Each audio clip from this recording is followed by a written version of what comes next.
হয়ে গেছে, আপনারা পেমেন্ট আর দিতে পারেননি, আপনারা দেখতে পারেন আপনারা পেমেন্ট দিতে পারেননি।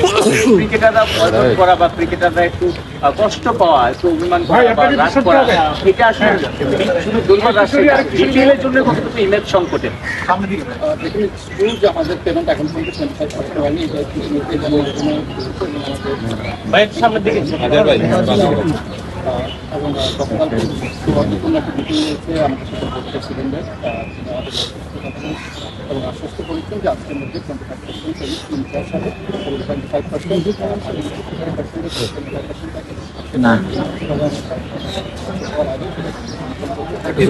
সংকট কতটুকু আপনাদের কি প্লেয়ার তার কিন্তু ফ্র্যাঞ্চাইজি ক্রিকেট অফার আইপিএল এরকম একজন ক্রিকেটারের পেমেন্ট পায় না।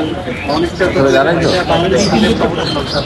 বাংলাদেশের প্রথম সেঞ্চুরি দ্বিতীয় প্লেয়ারদের পক্ষটা আগে দেখবে, প্লেয়ারদের পক্ষে অবশ্যই আগে দেখবে। তারা সবাই প্রফেশনাল এবং তারা চায় তার পারফরমেন্সের জন্য কিন্তু ক্রিকেট খেলে। বিপিএলটাই তাদের একটা বড় একটা উৎস তো এটা ম্যানেজমেন্ট থেকে আমাদের একটু লম্বিত হয়েছে এবং আমাদের টিম ম্যানেজমেন্ট বাংলাদেশের ছিলেন না, আমাদের টিমটাকে পেমেন্ট আনফর্চুনেট খেলার মাঠেই তার লাইফ অসুস্থ করার কারণে তার কিছু বলে হারাতে তো তিনি দেশের বাইরে চলে যাওয়ার কারণে পেমেন্টটা বিলম্বিত হয়েছে এবং গতকালকে পর্যন্ত সুন্দর মিটিং হয়েছে এবং তিনি আশ্বস্ত করেছেন যে আজকের মধ্যে পেমেন্ট হয়ে গেছে এবং আই বিলিভ যে পেমেন্টটা হয়ে যাওয়া মাত্রই আমার কাছে মনে হয় যে 2020 সরকারকে আমাদের ইনশাল্লাহ আমরা দেখতে পাবো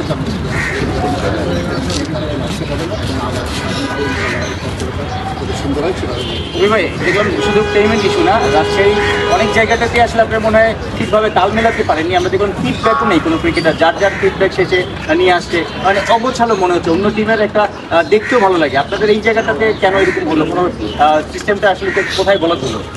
ফিডব্যাকের ইস্যুটা হচ্ছে যে আমরা অর্ডার করেছিলাম ইন্ডিয়া থেকে, ভেরি আপসেট ইন্ডিয়া থেকে আমাদের কারণ দেখেন হেলমেট এবং ব্যাট এবং গ্লাভস নিয়ে কিন্তু একটা আনা হয়নি বিকজ একটা বড় একটা জুটের কারণে সেখানে এবং সেখানে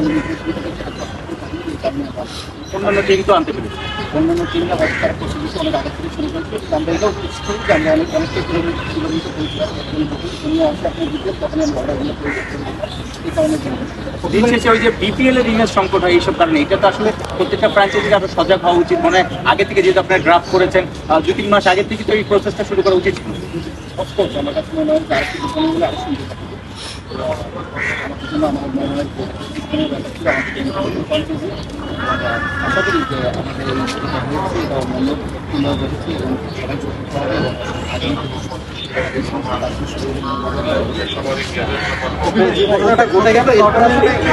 প্রত্যেকটা ঘটনা নিশ্চয়ই আপনার অভিযোগের প্রেক্ষিতে আপনাদের যুক্তিও আছে, এটা যখন সত্যি, কিন্তু যে ড্যামেজটা আসলে হয়ে গেল এটা কীভাবে কন্ট্রোল করা সম্ভব?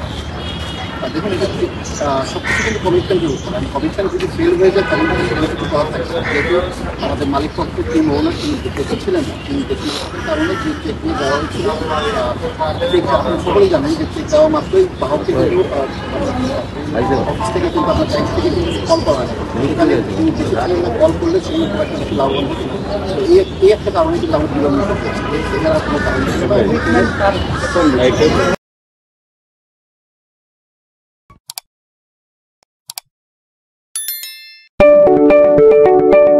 আপনি কি ফটোগ্রাফার খুঁজছেন?